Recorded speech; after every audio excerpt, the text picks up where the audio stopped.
Hey Canucks fans, hope you're well. The Canucks were back at practice today, a day after losing 4-3 at home to the Arizona Coyotes. Maybe the last time the Arizona Coyotes will ever play at Rogers Arena. That story has certainly developed very quickly. But yes, they lost 4-3 in overtime.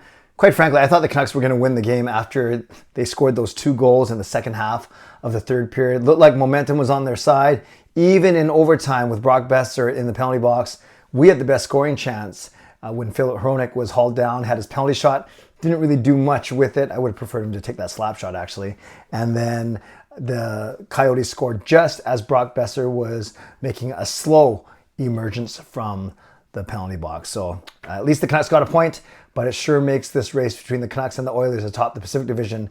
It's going to be very interesting for the final week and a half of the season. Speaking of Brock Boeser, he was the only one missing from Canucks practice today. Don't think we're nothing to be concerned about, simply labeled as a maintenance day. So I'm going to take you through the lines. The decombos were the same. I'll take you through the lines and spend a couple minutes talking at the very end of this video about Thatcher Demko. And maybe his return isn't as imminent as we would hope for. So I'll get to that in a second. Let's talk about how the Canucks practiced today. D is easy. Same 8D. Hughes, Hronek, Soucy, Myers, Zadorov and Cole, and then Friedman and Juleson as your fourth pairing, basically your 7th and 8th defenseman. So again, Hughes and Hronek, Soucy and Myers, Zadorov, Cole, Friedman, Juleson. No surprises there. Then, even with Boeser's absence, we had a complete shuffle of the top 3 lines. So it was Pettersson between Höglander and Mikheyev. So Mikheyev back with PD and Höglander. Second line of Miller, Suter, and Nils Aman. And just picture Nils Aman as a placeholder for Brock Boeser. So in essence, it's Miller reunited with Boeser with Pius Suter. Then the third line of Lindholm between Joshua and Garland. Not Bluger, but remember that was all done when Lindholm was out and or prior to actually Joshua getting hurt. Yeah, let me say that again. Prior to Joshua getting hurt, which was prior to around the same time we acquired Lindholm, it was actually, as we know, Bluger between Joshua and Garland. But now Lindholm is between Joshua and Garland. That means Bluger's on the fourth line between Phil DiGiuseppe and Sam Lafferty, with Vasily Podkolzin being the extra there. So once again, Pettersson with Höglander, Mikheyev, Miller with Suter and Aman, who's Boeser, Lindholm with Joshua and Garland, and then Bluger with PDG and Lafferty with Podkolzin as the extra. So if Nils Aman is indeed a placeholder for Brock Boeser, then likely Nils Aman and Vasily Podkolzin will remain the healthy scratches when the Canucks play in Edmonton on Saturday. And that means your fourth line is likely Bluger between Lafferty and Phil DiGiuseppe, or maybe Podkolzin gets in for Phil DiGiuseppe. Now, this makes more sense. You know, I wasn't sure why they swap Miller and Boeser. Maybe they want to try Miller between Garland and Joshua. Obviously, they want to keep Garland and Joshua together. But I wasn't sure about splitting up Miller and Boeser, considering the success they both had throughout the season. Boeser has had decent chemistry with PD, but it hasn't been off the charts. So I'm fine actually to go back to these lines of Miller with Boeser and Suter. They played together before. Then you have PD, Höglander, and Mikheyev. So basically what you're saying, by not putting Lindholm in the top 6, you're saying that Suter is a top 6 forward. And then Lindholm is between Joshua and Garland. So if you think about pairs, we always talk about pairs, and every pair usually has a center. Then you have Miller and Boeser, and then Suter. You have PD and Höglander, and now Mikheyev. Recently it was Boeser. And then your third pairing is the one that not really a center. They like to keep Joshua and Garland together, and now they used to have Bluger there, they have Miller there, and now it's Elias Lindholm, who actually looked really good last night, by the way. So I'm fine with these lines. Your top 9 is probably the guys that you want in your top 9. Maybe Podkolzin gets up there eventually, but maybe just not yet. Right now, Suter's up there. So we'll see. We'll see how this goes.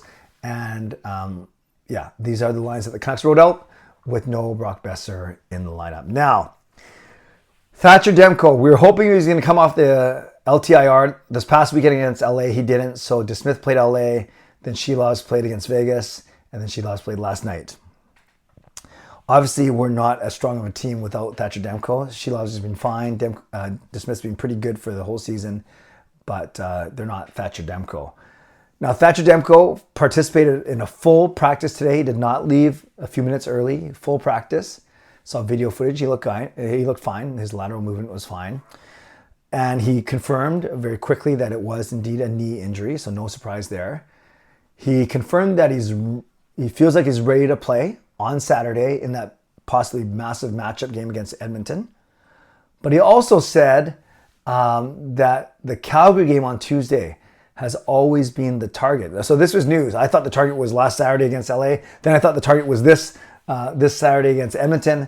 But apparently, according to Demko, that the target has always been the Calgary game. So that tells me then they will play him in the Calgary game, and then they'll take him out to Winnipeg to play in that final game of the season, as opposed to playing him in Edmonton on Saturday for that big game, playing him at home on Tuesday, and then not even sending him out to Winnipeg for that final game on April 18th. But it sounds, the way he's talking, it's so hard to say, because if Edmonton beats Arizona tomorrow night, then Saturday night could, for all intents and purposes, be for first place in the division. There's still other things that can happen, but that's kind of the way it's trending.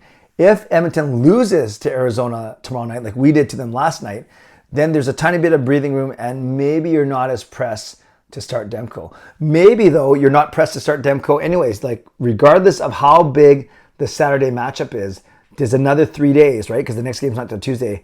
Maybe that makes a huge difference in his recovery right now. Or maybe at this point in his recovery, given he did a full practice, maybe that difference is minuscule and immaterial. So that's the fascinating thing I'm going to watch. What's going to happen between Edmonton and Arizona tomorrow night? And does the result of that game have any bearing, any effect, any impact on the Canucks' decision of who starts in goal on Saturday? I think that's going to be the biggest question to watch. And I'm very, very interested to see who starts in it. I don't think it'll be Shilov. It's either going to be Demko returning, or it's going to be DeSmith, who hasn't played in a week. And this, like I said, a massive game potentially against the Oilers. So that's going to be the biggest storyline to track over the next couple of days. I would love for your thoughts down below. What do you think is going to happen? Would you actually sit Demko, have him rest for even 2 or 3 more days? When I say rest, I mean not actually get into a game. If the Calgary game is indeed the plan, at the expense of potentially worsening your chances of winning that game on Saturday night. Let me know in the comments. I think this is a really, really interesting story to track. Tonight, 11 p.m., members only live stream. So if you're one of the 100 members on this channel, I hope to see you tonight at 11 p.m. right here on my YouTube channel. Shout out to my sponsors, Van City Experts Real Estate, Perform and Transform, Personal Training, Weight Loss. Thank you, legendary Lucas Gates, legendary Carol Bovlander, legendary Andrew Chang for your support, and thanks always to Hall of Fame franchise members as well. On your way out, you can subscribe, you can like the video, you can leave a donation, become a member, upgrade your membership, and leave a comment down below. What do you think they should do with Thatcher Demko now, with only 3 games remaining, a big game against Edmonton on Saturday, but then not playing again until Tuesday at home? Would love your comments, and I'll read, react, and reply to the best of my ability. Members, 11 o'clock tonight. Hope to see you. Stay safe, stay healthy, take care of yourselves, and take care of each other. God bless, and go Canucks go.